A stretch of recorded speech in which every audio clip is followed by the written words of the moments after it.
BA second year का प्रथम paper Humayun का राज्याभिषेक और उसकी प्रारंभिक समस्याएं। हुमायूं बाबर का सर्वाधिक प्रिय पुत्र था और हुमायूं का जन्म काबुल में 8 मार्च 1508 में हुआ था। हुमायूं का लालन पालन बहुत लाड प्यार से किया गया था। इस कारण से उसके चरित्र में जो शक्ति होनी चाहिए या जो सैनिक क्षमता होनी चाहिए वो उसके चरित्र में नहीं थी। जब बाबर ने पानीपत पर आक्रमण किया था तो उसने प्रारंभ में हुमायूं को भेजा था और हुमायूं ने जो है वो हिसार फिरोजा को जीता था, जो कि उसके पास ही रहने दिया गया था। बाबर ने भारत के अंदर एक बहुत बड़ा साम्राज्य स्थापित किया था, लेकिन वो उस साम्राज्य को संगठित नहीं कर पाया था और उससे पहले ही जो है वो उसकी बाबर की मृत्यु हो गई। हुमायूं एक पढ़ा लिखा समझदार व्यक्ति था। उसको तुर्की भाषा का ज्ञान था, फारसी भाषा का ज्ञान था और उसके साथ साथ उसे दर्शन शास्त्र, ज्योतिष शास्त्र, नक्षत्र शास्त्र, इन सब में गहरी रुचि थी। स्वभाव से हुमायूं दयालु था और नम्र व्यवहार का था। इसी कारण से उसको आगे बहुत समस्याएं उठानी पड़ी। पर बाबर ने अपनी मृत्यु से पहले ही हुमायूं को अपना उत्तराधिकारी घोषित कर दिया और इसी कारण से जब बाबर की मृत्यु हुई तो उसके 4 दिन बाद यानी 30 दिसंबर 1530 को 1530 को हुमायूं को दिल्ली की गद्दी पर बिठाया। ये जो बाबर की मृत्यु और हुमायूं की गद्दी पर बैठने के जो 4 दिन का अंतराल है, इसमें भी कुछ विवाद करने की कोशिश की गई कि शायद जो है मैत्री ख्वाजा ने गद्दी पर बैठने का दावा किया था, लेकिन ये माना जाता है कि उस समय हुमायूं जो है वो आगरा में नहीं था। इस कारण से ये समय लग गया और हुमायूं ही बाबर का उत्तराधिकारी था। गद्दी पर बाबर की मृत्यु के बाद जो है वो जब गद्दी पर बैठा हुमायूं, इसमें कोई शक नहीं है कि वो बाबर का पुत्र था और बाबर ने उसको उत्तराधिकारी घोषित किया था। लेकिन हुमायूं के अंदर जो एक शासक के गुण होने चाहिए, जैसे कि उसके अंदर उतनी सैनिक योग्यता नहीं थी जो एक शासक में होनी चाहिए और दयालु स्वभाव का होने के कारण जहां पर उसे दंड देना होता था वहां पर वो क्षमा कर देता था। तो अमीरों के जो है वो मन में हुमायूं के प्रति असमंजस की स्थिति थी, लेकिन हुमायूं को फिर भी गद्दी पर जो है वो बिठाया गया। गद्दी पर बैठने के बाद जो है वो हुमायूं को कई समस्याओं का सामना करना पड़ा। बाबर ने जो अपना साम्राज्य स्थापित किया वो संगठित नहीं था। उसने अफगानों से जो है पानीपत में अफगानों को पराजित कर भारत के साम्राज्य पर अपना आधिपत्य स्थापित कर दिया। फिर उसने जो खानवा का युद्ध के बाद राजपूतों को परास्त किया और उसके बाद जो है वो अफगानों को भी पुनः उसने पराजित किया। लेकिन ये विजय जो है एक सैनिक विजय थी। एक सुदृढ़ सुसंगठित राज्य बनाने के लिए जो परिवर्तन करने चाहिए थे उसका समय जो है वो बाबर को नहीं मिला और ये सारा काम जो है वो हुमायूं पर आया। अब हुमायूं जो है जब वो गद्दी पर बैठा तो उसने जो समस्याओं का सामना किया उसने सबसे पहली समस्या जो है वो आर्थिक समस्या थी। हुमायूं को लगभग वित्त राजकोष जो है वो बाबर से प्राप्त हुआ। बाबर ने लंबे समय तक युद्ध किया था और स्थायी रूप से न वो फरगना में शासन कर पाया था न अफगानिस्तान में और भारत में लगभग वो 4 या 5 वर्ष तक ही रह पाया था। तो वो जो है वो अपने राज को राजकोष को के अंदर जो है वो उसकी ज्यादा आय नहीं हुई। एक समय ऐसा भी आया था जबकि उसने अपने अमीरों पर 30% जो है वो टैक्स लगाने की कोशिश की। तो आर्थिक जो है वो कठिनाइयां हुमायूं के पास बहुत थी, क्योंकि अब तक साम्राज्य स्थिर नहीं हुआ था और राजकोष के अंदर बहुत ज्यादा पैसा नहीं था और युद्ध करने के लिए, अमीरों को संतुष्ट करने के लिए, जनता को संतुष्ट करने के लिए राजकोष भरा होना जो है वो बहुत आवश्यक है। तो सबसे बड़ी कठिनाई जो है वो हुमायूं के सामने ये थी कि राजकोष जो है वो पूर्ण तरह से रिक्त था। दूसरा, मुगल साम्राज्य का विस्तृत क्षेत्र। मुगल साम्राज्य जो है बहुत विशाल था।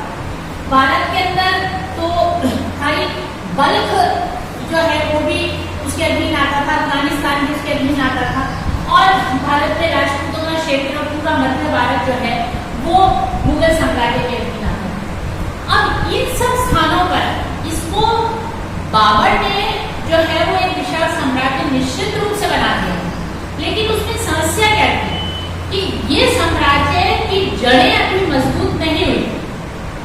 ये एक साम्राज्य सैनिक शक्ति पर आधारित साम्राज्य है और सैनिक शक्ति के आधार पर जो साम्राज्य बनता है वो जब तक शासक है तभी तक वो शक्तिशाली रहता है। शासक के हटते ही जो है उसकी जड़ें खोखली होती है। तो ये इतने विस्तृत क्षेत्र में जब तक साम्राज्य संगठित न हो, एक सूत्र में नहीं बना हो, जब तक उसके अंदर प्रशासनिक व्यवस्था नहीं हो, तब तक इतने विस्तृत राज्य को संभालना जो है बहुत कठिन काम है। और उसमें भी अगर कोई असाधारण योग्यता वाला शासक होता है, असाधारण सैनिक और प्रशासनिक योग्यता वाला शासक, तो वो तो फिर भी स्थिति को संभाल लेता। लेकिन हुमायूं में ये दोनों ही योग्यताएं कम थी। वो ज्यादातर जो है अफीम लेकर अफीमचियों के जो है वो सपनों की दुनिया में खो जाता था। इस कारण से उसके लिए समस्या अत्याधिक थी। तीसरा, हुमायूं के भाइयों की महत्वाकांक्षा। हुमायूं के जो है वो 3 भाई थे, कामरान, अस्करी और हिंदा, जो कि हुमायूं से छोटे थे। बाबर ने अपनी मृत्यु के समय हुमायूं को ये निर्देश दिया था कि वो भाइयों के साथ अच्छा व्यवहार करे और अगर संभव हो तो वो अपने साम्राज्य का विभाजन भी नहीं हो सकता। और चूंकि हुमायूं अपने इस पिता की इस बात को उसने टाला नहीं और इसको मानते हुए उसने हमेशा अपने भाइयों के साथ जो है वो उदारता का व्यवहार किया। उसने अपने साम्राज्य का बहुत ही महत्वपूर्ण हिस्सा काबुल, कंधार, मेवात, संबल, ये क्षेत्र जो है उसने अपने भाइयों को बांट दिया। उससे समस्या क्या हुई?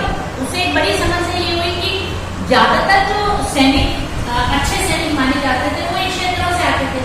तो जब इन्होंने अपने भाइयों को इसमें दे दी तो इसकी सेना के लिए जो है अच्छे सैनिकों की आवश्यकता की पूर्ति में कठिनाई हुई। और दूसरा, ये भाई जो है ये हुमायूं के मदद करने की बजाय जो है उसके लिए समस्या उत्पन्न करने में रहते थे। कुछ तो अल्पायु थे और कुछ अमीर जो है उनके अपनी महत्वाकांक्षा के लिए उनका इस्तेमाल किया। कमजोर शासन व्यवस्था। हुमायूं जब गद्दी पर बैठा तो बाबर ने एक विशाल साम्राज्य उसके लिए खड़ा तो कर दिया पर उसकी जड़ें नहीं लग पाई थी, क्योंकि प्रशासन जो है वो बहुत कमजोर था। और उस समय जो जागीर प्रथा का जो एक सबसे बड़ा दोष था वो सामने आ गया। वो क्या था कि बड़ी बड़ी जागीरें जिनको मिल गई वो सरकार जो है वो अपने आप में बहुत शक्तिशाली हो गई और अपने आप को जो है वो शासक के बराबर मानने लगे। तो सबसे बड़ी जो हुमायूं के सामने समस्या थी कि इस प्रशासनिक ढांचे को जो है वो सुचारू रूप से नए तरीके से बनाना, जिससे कि राज्य जो है वो व्यवस्थित ढंग से चल सके। और अब तक बाबर द्वारा ऐसा नहीं किया जा सकता क्योंकि बाबर के पास इतना समय ही नहीं था। उसने साम्राज्य जीत तो लिया था लेकिन उस साम्राज्य को वो व्यवस्थित करने का उसके पास समय नहीं। और जैसा कि हमें पता है कि हुमायूं जो है वो बेहद आलसी और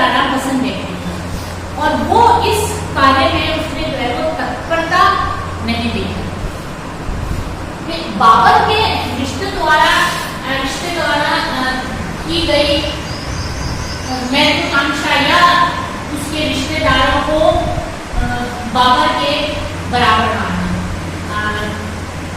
जब बाबर भारत आक्रमण में आया था तो उस समय बहुत सारे विदेशी अमीर उसके साथ आए थे और उसके साथ उन्होंने युद्ध में भाग लिया था और बाबर के साथ जो है वो भारत में बस गए। बाबर का व्यक्तित्व अलग था। बाबर जो है उसके अंदर वो चारित्रिक गुण थे जिससे कि वो फरगना से निकलकर भारत को अपना साम्राज्य स्थापित किया। तो इसके साथ के जो रिश्तेदार थे जैसे महदी ख्वाजा है, मिर्जा है, ये अपने आप को बाबर का तो सम्मान करते थे, इसलिए वो बाबर का विरोध नहीं करते थे क्योंकि वो बाबर का सम्मान करते थे। लेकिन जब हुमायूं गद्दी पर बैठा तो उनको जो है उन्होंने हुमायूं को अपने बराबर नहीं समझा। वो ये मानते थे कि वो स्वयं जो है वो गद्दी पर बैठने की क्षमता रखते और इसी उद्देश्य से जो है महदी ख्वाजा को ये माना जाता है कि वो गद्दी पर बैठना चाहता था। हालांकि बाद में ये फ्रुक्टिफाई नहीं हो पाया और हुमायूं की गद्दी पर बैठा, पर इन लोगों ने हुमायूं के लिए कठिनाइयां उत्पन्न की क्योंकि वो बाबर का सम्मान करते थे, हुमायूं का नहीं करते थे। तो इनको नियंत्रित करना, इनकी शक्ति को सीमित कर कर इनको अपने आधिपत्य में लाना जो है वो हुमायूं के लिए एक बहुत बड़ी कठिनाई थी। तो ये तो कठिनाइयां जो है उसकी स्वयं की थी। इसके साथ साथ जो साम्राज्य उसको मिला था बाबर से, उसमें भी बहुत सारी कठिनाइयां थी, जिसमें कि अगर हम गुजरात देखें, गुजरात की का जो शासक था बहादुर शाह, वो एक शक्तिशाली शासक था, महत्वाकांक्षी था। बहादुर शाह ने क्या किया, उसने जो है वो मालवा पर आक्रमण कर मालवा को जीत और मालवा को गुजरात के साम्राज्य में मिला। अब मालवा का महत्व क्या था? मालवा सामरिक दृष्टि से बहुत महत्वपूर्ण राज्य था और चूंकि वो गुजरात में चला गया तो गुजरात ऑलरेडी जो है वो ताकतवर था, उसके मालवा भी उसके साथ जुड़ गया। तो बहादुर शाह जो है वो हुमायूं के लिए बहुत बड़ी समस्या है और भविष्य में वो हुमायूं के लिए कठिनाई उत्पन्न कर सकता था। तो उसको जो है वो दबाना बहुत आवश्यक था। और गुजरात के साथ साथ अफगानों को बाबर ने 2 बार जो है परास्त कर दिया, पानीपत में भी किया था, लाभरा के युद्ध किया। लेकिन अफगान जो है अभी तक पूरी तरह से कुचले नहीं गए थे। वो अभी भी भारत को अपना जो है अधिकार क्षेत्र मानते और वो मानते थे कि वो ही वास्तविक जो है भारत के शासक है। तो उन्होंने मुगल बेशक पानीपत जीत गया, बाबर ने जो है मुगल शासन स्थापित कर दिया, लेकिन बिहार में वो संगठित हो रहे थे और उनका नेतृत्व करने वाले में एक जो है वो शेर खान था, जिसको कि आगे इतिहास में हम शेरशाह सूरी के नाम से जानते हैं। शेर खान अत्यंत ही योग्य और महत्वाकांक्षी व्यक्ति था और वो अफगानों को पुनः गद्दी पर या अफगानों का शासन भारत में स्थापित करना चाहता था। तो इसका जो है वो अफगानों का विरोध हुमायूं को जो है वो उसके लिए भारी पड़ा और हम आगे इतिहास में देखने जाएंगे कि किस तरह से शेरशाह ने हुमायूं को भारत से अपदस्थ किया। तो अफगानों की समस्या भी हुमायूं के लिए बहुत बड़ी थी।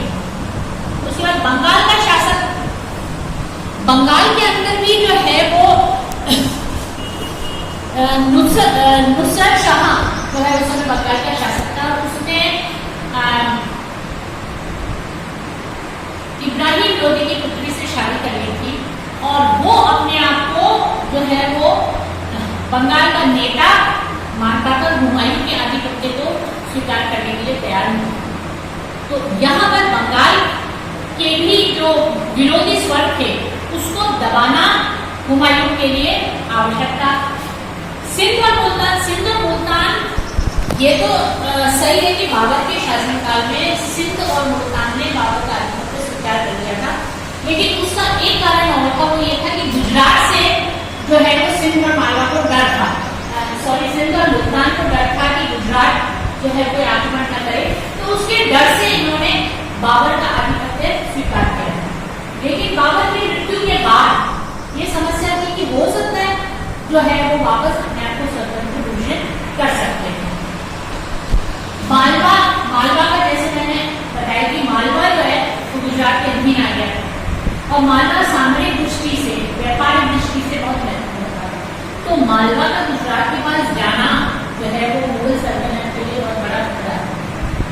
इसलिए मालवा को जीतना, मालवा को जीतने का मतलब क्या था? मालवा को तब जीता जा सकता था जब गुजरात के बहादुर शाह को परास्त किया जाए। तो इसलिए जो है वो ये मालवा जो है वो एक हुमायूं के लिए समस्या है।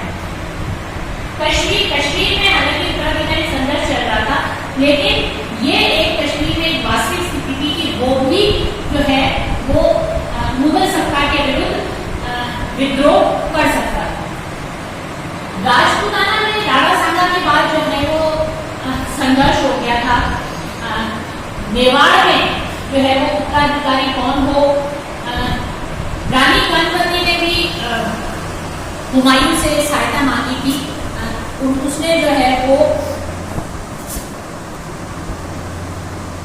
मुगलों से दोस्ती का हाथ बढ़ाया था, लेकिन हुमायूं जो है उसका फायदा नहीं उठा सका। ये एक हुमायूं की कमजोरी थी, क्योंकि हालांकि राजपूतों का उस समय जो है राजपूत बहुत सशक्त नहीं हो गए थे, लेकिन मुगल सल्तनत के लिए कभी भी वो खतरा बन सकते थे। तो इस तरीके से हुमायूं के लिए जो है वो आंतरिक कठिनाइयां भी थी, बाहरी कठिनाइयां भी थी। उसके पिता द्वारा उसको एक विशाल साम्राज्य जो है वो मिला, लेकिन वो साम्राज्य जो है अभी पूरा संगठित नहीं हुआ था, और इस समय ऐसे शासक की आवश्यकता थी जो कि एक कुशल सेनापति हो, दक्ष सैनिक हो और एक बहुत ही योग्य प्रशासनिक व्यवस्था करने आता। लेकिन हुमायूं के अंदर जो है इस चीज की कमी थी। तो और यही कारण था कि हुमायूं को जो है वो इन कठिनाइयों का